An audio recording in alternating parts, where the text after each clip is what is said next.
Агресор – Росія. Ми маємо зробити все можливе, щоб зупинити ескалацію. Це також включає погрозу жорсткими санкціями. Генсек НАТО Ян Столтенберг обещает, что Альянс никогда не пойдет на компромисс в вопросах безопасности Украины, особенно с учетом требованиям России, которая пытается добиться гарантии того, что НАТО больше не будет расширяться. Ми ніколи не підемо на компроміс ані щодо безпеки своїх союзників, ані щодо права кожної країни, включаючи Україну, вирішувати свою власну долю. Це фундаментальні принципи, які були підтверджені не тільки Північно-Атлантичним Союзом, але також і Росією, яка підписала такі документи, як Гельсінський заключний акт 1975 року або Паризька хартія 1990 року. Ідея про проведення нової конференції, де ми знову обговорювали б зони впливу, в рамках яких великі держави могли би контролювати те, що їхні сусіди можуть або не можуть робити, було б для нас кроком назад. Це зовсім невірний напрямок. Министры обороны Германии и Литвы также заявили, что России нельзя разрешать указывать НАТО как альянсу строить свою политику или инициировать разделение Европы на сферы влияния. Вот их общая цитата. Ми повинні чітко дати зрозуміти, що Росія не має права розповідати партнерам НАТО, як їм поводитися. Це питання взагалі не підлягає обговоренню. Не можна ділити Європу на сфери впливу і не можна перешкоджати країнам обирати свою безпекову орієнтацію. Пане Валерию, как вам вообще требования России к НАТО и к США? Вы наверняка видели и читали те пункты, которые опубликованы были на сайте Министерства иностранных дел РФ. Чего добивается Путин этим сейчас? Ведь понятно, что те на публичный отказ не пойдут. Ну, питання в тому, що Росія ж натомість нічого не пропонує в свою чергу. Да? От дуже багато є розмови, наприклад, про необхідність там України збереження нейтрального статусу і відмови від НАТО і в цілому євроатлантичної інтеграції. А що натомість пропонує Росія? Вона говорить, що вони виведуть війська з Донбасу. Так вони кажуть, там немає ніяких російських військ. А вони, знову ж таки, повернуть Крим. Ні, про це вони взагалі не готові говорити. І в цьому сенсі сама російська порядок денний, він не передбачає якихось будь-яких поступок. Тобто вони, в принципі, готові продовжувати ту політику, яку вони вели. Але... Ну, как они же говорят, вот сейчас про отведение ж войск идет речь, то есть они сами создают вот эту угрозу войны, и сейчас могут сказать, окей, ми відведемо війська, ну от, пожалуйста, не розширяйте. Давайте згадаємо, яка була ситуація навесні цього року. Так, Росія начебто проводила навчання на кордонах України, а до того Байден назвав Путіна вбивцею-кілером. Да? І ні про яку міжнародну там от переговорний процес не могло бути і мови, тому що з кілерами, з вбивцями ніхто переговорів не веде. Це треба розуміти. При тому Байден вже назвав не лідера Китаю, не лідера Ірану, де країни, де є, в принципі, там абсолютно нерозуміння по багатьом речам. А саме лідера Російської Федерації Володимира Путіна. Після того, як почали брязкати зброєю, в червні відбувається в Женеві зустріч персональна тет-а-тет Путіна та Байдена. І було домовлено зустрітися ще через півроку після того, як, власне кажучи, будуть зроблені якісь певні кроки на зустріч один одного. Ця зустріч відбулася через півроку, знову ж таки, що стало причиною те, що росіяни знову ж таки війська вивели на наші кордони. Тобто вони використовують це як інструмент. От вони побачили, що в принципі це працює. І таким чином вони це використовують. Але що стосується якоїсь там кінцевої мети, стратегії, звичайно, що там залізти в голову Путіну, неможливо. Да? Але мені знову ж таки здається, що це може бути викликано не стільки якимись там зовнішніми чинниками, а внутрішньою ситуацією самій Російській Федерації. Тому що за той період 2014 року санкції були. Спочатку росіяни казали, що вони взагалі нічого не варті. Тепер вони, в принципі, кажуть про необхідність відмови від будь-яких санкцій, від санкційної політики. Чи відбувся там якийсь прорив за цей період економічного характеру Російської Федерації? Ні, не відбувся. Тобто, багато росіян скаже, що жити стали гірше з того періоду. І що дав росіянам, наприклад, Донбасу та окупацію? Що вони від цього отримали в матеріальному якомусь плані? В плані там, не знаю, власної величі, нічого воно не дало. Тому я не виключаю, що ці всі зовнішні речі, вони пов'язані з прагненням консолідації всередині держави і фактично створення такого образу ворога, навколо якого мали би об'єднатися росіяни. Тому що об'єднатися навколо там, наприклад, соціальної політики, освіти, медицини, частини, ну, Росія ж на першому місці за кількістю смертей від ковіду. Неможливо це, да? Там немає цієї підвалини, там немає потужного економічного росту чи ще якихось речей. І от вони там об'єднуються навколо цієї воєнщини. Але зрозуміло, що вже там передбачаються якісь наступні кроки по переговорному процесу з Сполученими Штатами Америки. Таким чином, Путін показує, що Росія виходить на якийсь рівень міжнародної політики, що стає там надпотужною державою. Но должна же быть какая-то точка, до которой они могут дойти. Вот до какой точки Путин будет продолжать шантажировать Запад и коллективный Запад, США и Европейский Союз? То есть, как далеко они могут зайти с этим шантажом? Поки цей шантаж вдається, він буде відбуватися. Але при тому паралельно будується Північний потік-2. Фактично там Захід сідає на ту ж російську газову голку, потрапляє в залежність, і тут проводиться з одного боку економічна експансія в країни Європейського Союзу, з іншого боку він використовує зброю. Але коли ми дуже багато говоримо про Росію, ми розуміємо, чому це ми говоримо. Ну, реально, війська стоять, ми з ними воюємо там 8-й рік підряд.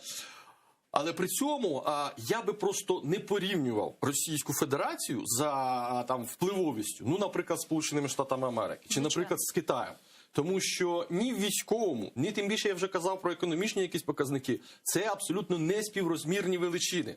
І Росія може, звичайно, вести себе так, як вона веде, але якогось серйозного там підтримки за цим нічого немає. Ну, треба розуміти, що це просто-напросто прагнення показати власну велич. Але от такого масштабу, по суті, там немає. Ні потенціалу, нічого. І як далі буде розвиватися Російська Федерація, дуже складно сказати. Тому що, ну ж таки, економічна напруга залишається, і проблеми ж не вирішуються. Там же ж немає якогось стратегічного будування, якихось масштабних інвестицій. Більше того, навіть той газ, який вони видобувають, що вже Європа сказала, що ми будемо від нього відмовлятися.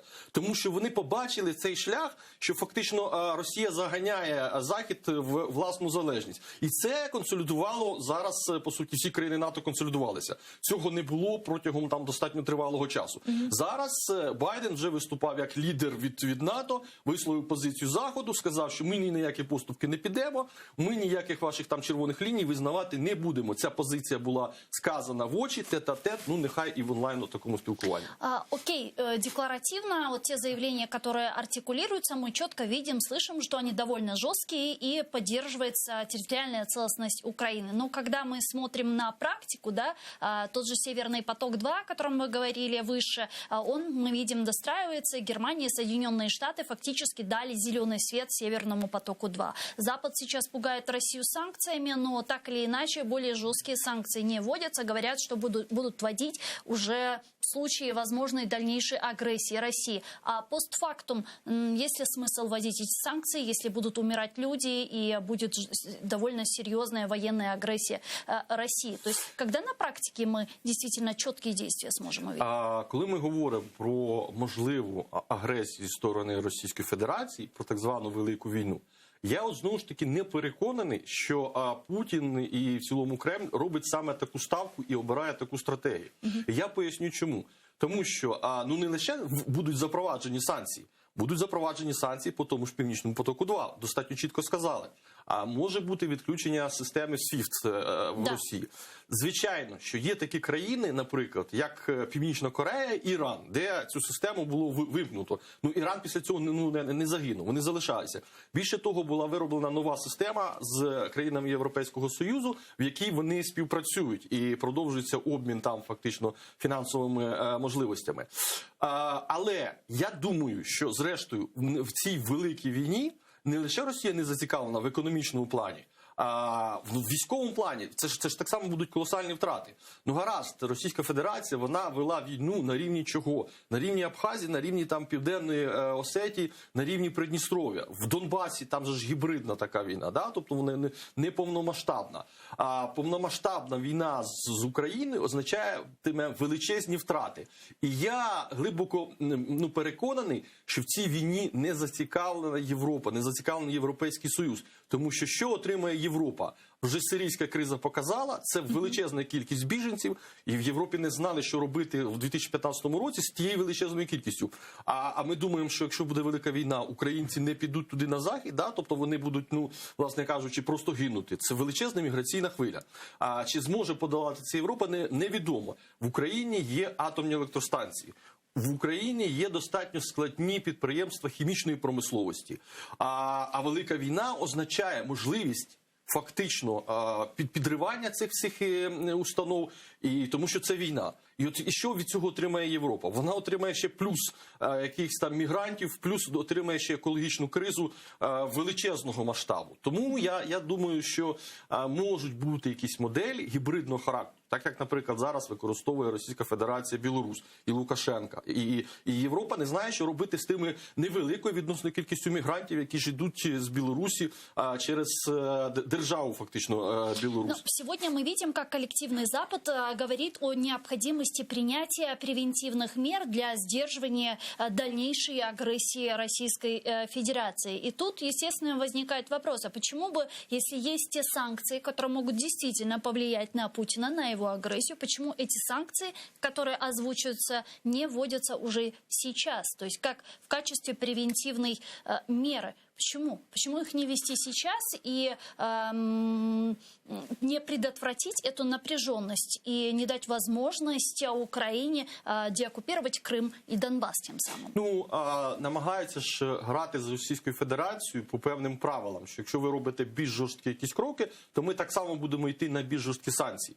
І Європа, зрозуміло, і Сполучені Штати Америки, вони відразу не піднімають планку по максимальним там санкціям, чого, можливо, нам би більше хотілося. Ну окей, есть у нас понимание, что называют сегодня агрессивными действиями? То есть очередные репрессии на территории оккупированного полуострова – это дальнейшая репрессия, агрессия России или нет? Эскалация на Донбассе, каждый день гибнут украинские военные – это дальнейшая агрессия или нет? Или же в качестве дальнейшей агрессии Запад будет воспринимать, когда ракеты полетят в Харьков, Чернигов или в Киев? Но мы же понимаем, что этого не будет, что Путин действует гибридными способами давления на Украину. Да, вони можуть полетіти не лише в Харків, там Чернігів, чи Суми, чи Київ. Вони можуть полетіти у Львів, вони можуть полетіти там ближче до Варшави і так далі. І в цьому сенсі це ж ракети. Да? Вони ж там, якщо вже їх почнуть використовувати, то це буде в таких масштабах. Говорячи про колективний захід, напевно, що не існує такого колективного заходу. Є окремі країни зі своїми окремими національними інтересами. І, знову ж таки, уряди західних держав, вони ж в першу чергу думають не про українців, як про націю, да? Вони думають про кого? Про власних виборців, що вони скажуть і в чому вони зацікавлені. І уявіть собі, що в Німеччині зараз будується Північний потік-2, і виходить там Шольц чи хто завгодно, да, і каже, що от ми для того, щоб в Україні була нормальна ситуація, ми відмовляємося від Північного потоку-2. Це самі німці зрозуміють, коли їм на пальцях показують, що це вам вигідно. Це додаткові енергоресурси, енергоносії. І цілком зрозуміло, що тут переплітаються певні інтереси економічного плану, і з політикою тих держав. В нас, можливо, є таке уявлення, що нам повинні всі допомагати, що про нас там повинні всі думати. Насправді, світ не є україноцентричним. І кожен уряд думає в першу чергу про свого виборця. Ось в 2000-х роках там була достатньо кривава така війна, яка тривала, до речі, десь близько 20 років, в Судані. Там мільйони загинули. Ми, там в Україні чи там в Європейському Союзі щось особливо там переймалися тією війною в Судані, а це мільйонні жертви. Тобто це колосальний такий характер. І це говорить про те, що в принципі, поки не стосуються Європи якісь речей, да? Як по Сирії, коли побігла там величезна кількість цих мігрантів, а багато речей вони будуть не помічати, і ми повинні розуміти, що світ не має якогось універсального характеру. З одного боку, є абсолютно нормальні демократичні країни, економічно розвинені. А з іншого боку, є такі країни, як Північна Корея, скільки вона там вже триває в тому регіоні.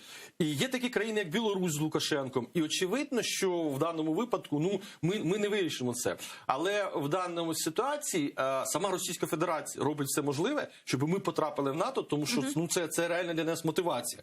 Оті їхні війська, оті їхні постійні погрози, вони лише спонукають нас, українців, шукати порятунок там. Якби не була така агресивна політика, то я переконаний, що нас би це питання так само не акумулювалося, як воно акумулюється зараз. Окей, ну тогда вот при таком раскладе, какова вероятность того, что Украина в ближайшее время может вступить в НАТО? Ну или как минимум предоставить нам ПДЧ? Я думаю, що це рішення суто політичного характеру. І воно буде ухвалюватися не в контексті України, а воно буде ухвалюватися в контексті України, Грузії та Молдови. Свого часу було рішення прийняте політичне про те, що в НАТО будуть приймати країни Балканського півострова, і членами НАТО є Албанія, членами НАТО є Чорногорія. Ніхто не передбачав, що Чорногорія, така країна, буде членом НАТО. Боснія і Герцеговина отримала ПДЧ, і тому що була політична воля. Ухвалено рішення. Причому уровень стандартизації намного був менше, ніж в Україні дійсно, зараз. дивіться, знову ж таки, коли ми кажемо там про НАТО, ми згадували Туреччину. Там багато питань по демократії є. Вона не є взірцем демократичної держави, будемо так казати. Коли ми говоримо про якісь там економічні потенціали, то багато питань було до Румунії, багато питань там до Албанії. Вони також не є, знаєте, в прориві економічного розвитку. Ні, вони в цьому сенсі не виділяються. Коли говорили про корупцію, то приклад Румунії – це приклад такої достатньо сильно корумпованої держави. Поряд та ж сама Болгарія. Але рішення було ухвалено, рішення було прийнято. А країни Балтії, і Латвія, і Литва, і Естонія, вони питання НАТО поставили ще в 91-му році. Їх прийняли в 2004 році. І це не було ж швидко.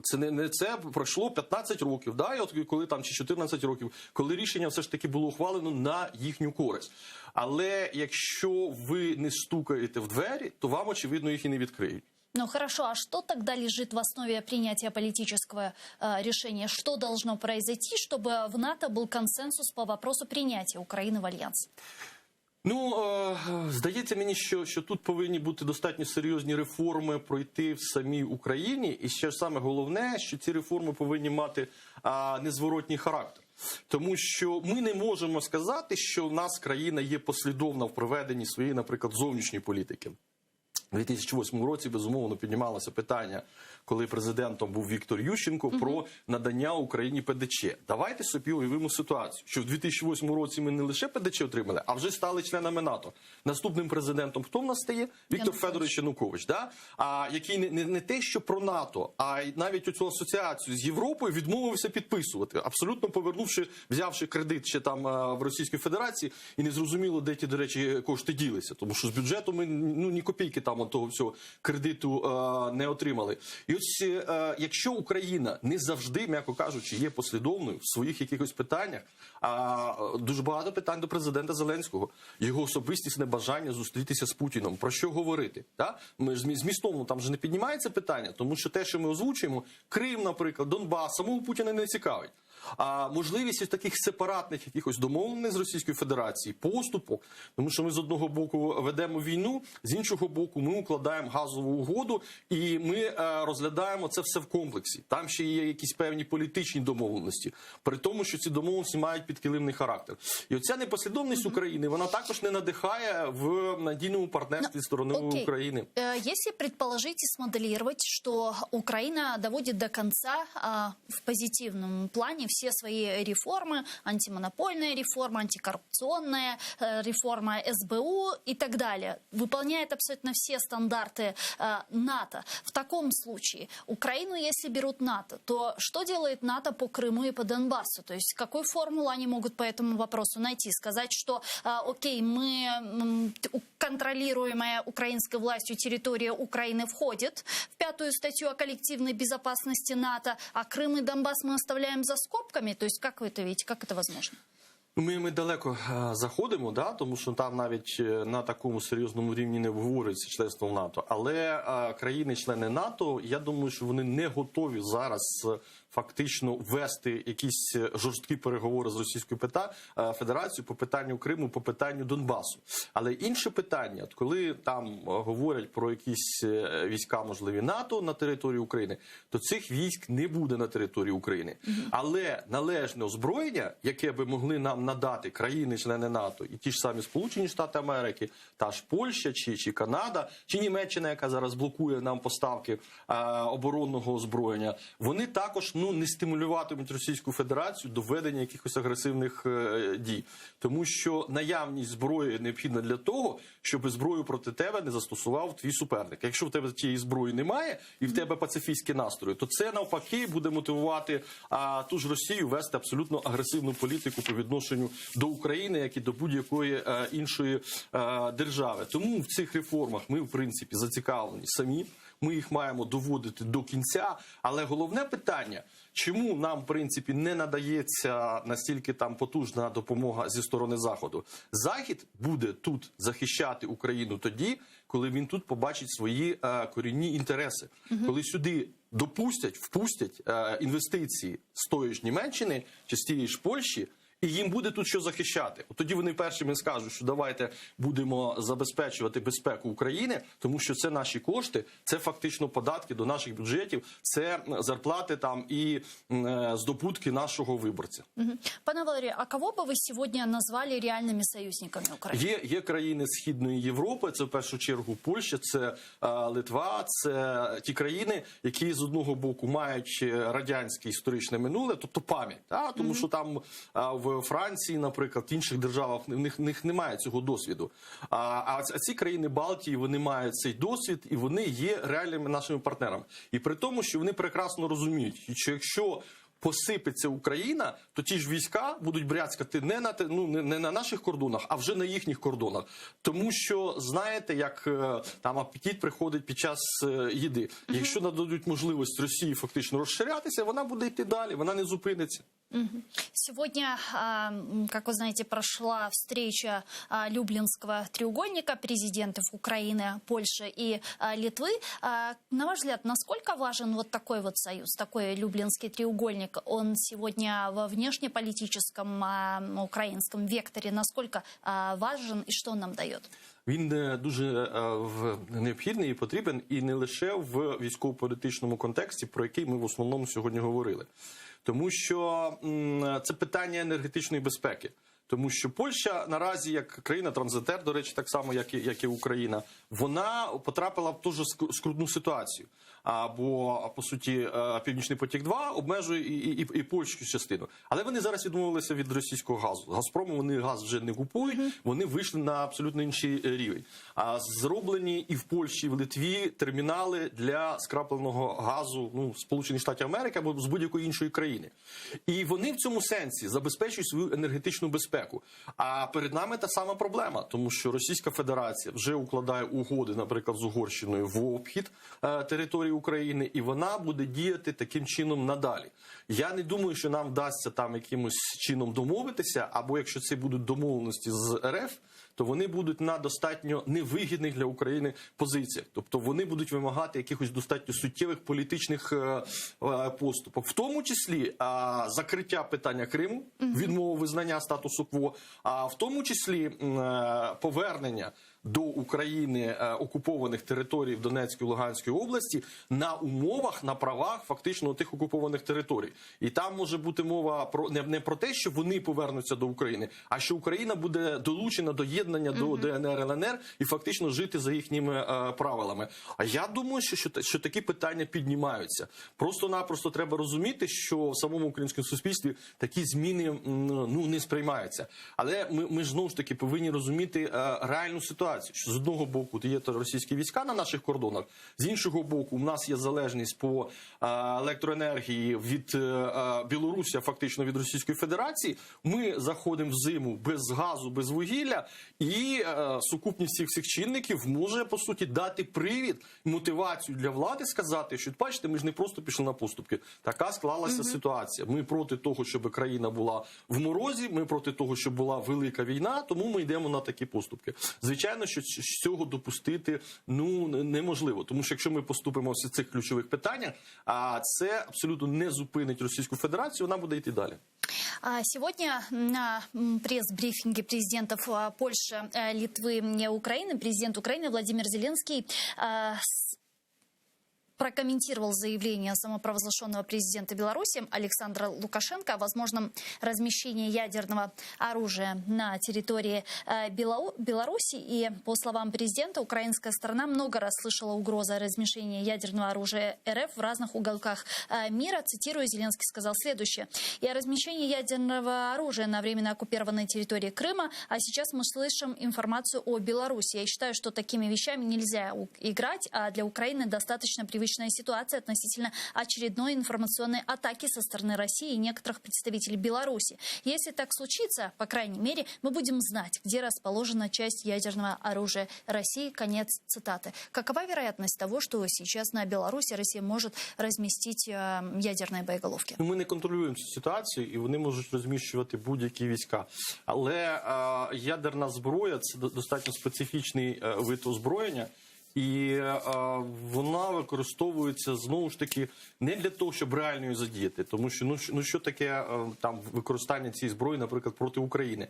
А Білорусь, що від цього не постраждає в плані там цього ж екології? А європейські держави від того не постраждають? А Російська Федерація від того не постраждає? Якщо, наприклад, якась там відбудеться катастрофа десь близько Криму, да? То що, від цього вони не постраждають? Там їхні Сочі, чи там, де в Геленджиках ці дачі Медведєва і Путіна?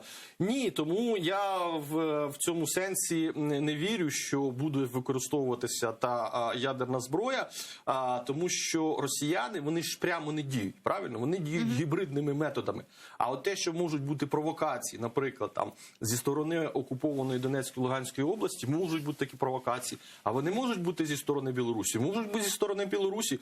І коли кажуть, наприклад, наші західні партнери, що ми запровадимо санкції, коли буде більш гаряча якась фаза, коли буде повномасштабна війна, так якщо Білорусь спровокована там Росією зараз там буде робити провокації на наших кордонах, що це послідує? Там уже є 5-й пакет санкцій проти того Лукашенка, його найближчого оточення. Це якось Лукашенка зупиняє, та жодним чином це не зупиняє, це навпаки його мотивує, що було. Але бачите, ми ж тут же так само граємо таку абсолютно непослідовну гру. З одного боку ми кажемо, що ми не визнаємо там результатів виборів в Білорусі, ми проти тої штучно-міграційної кризи. З іншого боку, ми ж купуємо електроенергію в Білорусі. І ми є залежними від Білорусі в більшій мірі сьогодні, ніж Білорусь є від нас. І те саме, до речі, стосується і багатьох балтійських тих самих держав. Тому що вони там і калії купують в Білорусі, і ведуть з ними торгівлю. Тому так у нас товарооборот з Росії, пожалуйста, на мільярди.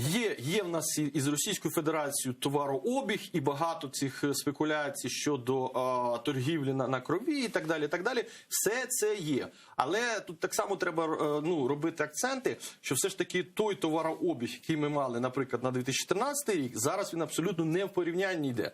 Тому що ми набагато більше залежали від Російської Федерації. Але якщо ми в 2014-2015 році відмовилися від російського газу, нехай так, ми його купували у посередників, але не безпосередньо в Газпромі. То зараз ми не лише російський газ купуємо, зараз ми залежні є від електроенергії, зараз ми є залежними від газу, від вугілля і від багатьох таких речей. І це говорить про те, що ми, очевидно, розвиваємося в абсолютно неправильному напрямі. Тому що виникає достатньо природне питання, що Україна стала більше споживати електроенергії, у нас були побудовані якісь там потужні заводи, чи ще щось таке було, нічого ж не змінилося. У нас більше того, там кількість цих підприємств ж не стала великою. Але ми штучний спосіб, тому що через демпінгування, через більш вигідні ціни, ми пішли на той ринок і фактично там чуть би не вгробили нашу атомну електроенергію, яка дає більше ніж 50% энергии. Ну и плюс ко всему, Россия же тоже создает в этом направлении, мы видим, проблемы и перестала продавать уголь Украине, поставлять поставлять уголь и создает всяческие перепоны для поставки угля в Украину через Казахстан. И, собственно, из-за этого мы видим в последнее время, как у нас появляется такой энергетический кризис в стране. Ну, питання це виникло не зараз, тому що в 2014-2015 році, як би там ми не казали, в найскладніших умовах, тому що нам, по суті, перекрили ці кордони і забрали величезну територію. А саме по собі вугілля ні звідки не візьметься. Це треба було його десь шукати. Да? У нас були і пенсильванські варіації, і південноафриканські варіації. А кто ответственный за это все? Вот с кого спрашивать? Є все, відповідальність в цьому плані є і НАК «Нафтогаз», чому вони не купували газ влітку, коли і не закачували в наші сховища, коли, по суті, була ціна. І є, звичайно, провали в цілому влади, тому що якби ми сказали, що в нас відбулося там провал на газовому ринку, то це ж неправда. У нас відбувся провал на газовому ринку, у нас відбувся провал на ринку вугілля, ми не закупили необхідної кількості, в нас 4 рази менше вугілля, ніж треба було для наших тих теплоелектростанцій. А в нас є чомусь, ми лідерами є по ковіду, смертності, так? В нас є величезні проблеми з економікою, тобто ми бачимо взагалі розбалансування у всіх сферах, і тут не можна сказати, що, знаєте, в нас десь якась одна криза. По всім напрямам, по суті, в нас є достатньо проблемні речі, і це влада, очевидно, складно говорити про ефективність і професіональність її діяльності. Ну, как вы видите тогда будущее Украины в ближайшей перспективе, в таком турбулентном варианте? Ну, справа в тому, що коли відбулася окупація Криму і частини Сходу Донбасу, на той період у нас було десь 50 на 50 співвідношення от таких якихось там проєвропейських настроїв, проросійських настроїв. І вибори, наприклад, Ющенко-Януковича, вони це продемонстрували, що там насправді відрив був достатньо несуттєвий, в межах отих 2,5-5%. Після того, як була окупація, Російська Федерація фактично собі відрізала частину виборців, які впливали на політичну ситуацію в Україні. Тому найближчим часом якихось реваншів зі сторони Росії я не бачу. Є Захід, який, в принципі, готовий достатньо жорстко відноситись по багатьом питанням. І якщо ми, наприклад, не вводимо якісь санкції чи не робимо якихось кроків по відношенню, наприклад, там до пана Портнова і багатьох інших, то це роблять Сполучені Штати Америки.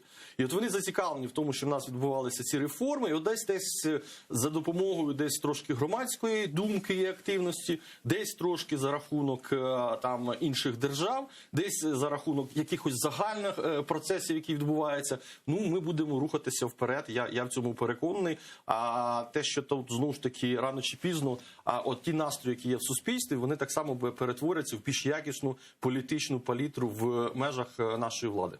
Дякую вам дуже, пане Валерію. Чухсагну, що приїхали к нам в студію, ответили на наші вопроси. Валерій Гончарук, керівник департаменту виборчих технологій, агенції моделювання ситуації, був з нами в цієї студії. А я с вами не прощаюсь, мы сейчас прерываемся буквально на 5 минут, а после небольшого перерыва вернемся в эту студию и с гостями продолжим обсуждать самые актуальные новости, которые появились в информационной повестке. Оставайтесь первым крымско-татарским и не забывайте подписываться на наш YouTube-канал. Там мы вещаем как в онлайн-режиме, так и выкладываем самые интересные фрагменты из наших эфиров. Выкладываем практически все наши программы в записи. И подписаться сегодня на YouTube-телеканал АТР актуальнее всего, потому что в связи с существенным недофинансированием телеканала АТР в текущем году коллектив, к сожалению, не в состоянии оплатить задолженность, образовавшуюся за спутниковое вещание на временно оккупированную территорию Крыма. И сегодня в полночь провайдер услуги Space.com выключит АТР из эфира, и, следовательно, зрители в Крыму не смогут смотреть нас как раньше. Мы продолжим все равно говорить в YouTube, кабельных сетях Украины, Веб-ТВ, Мегаго, Диван ТВ, Ол ТВ, Ланет ТВ. Так что подписывайтесь на наш YouTube-канал и с завтрашнего дня смотрите нас там. Корушкинч.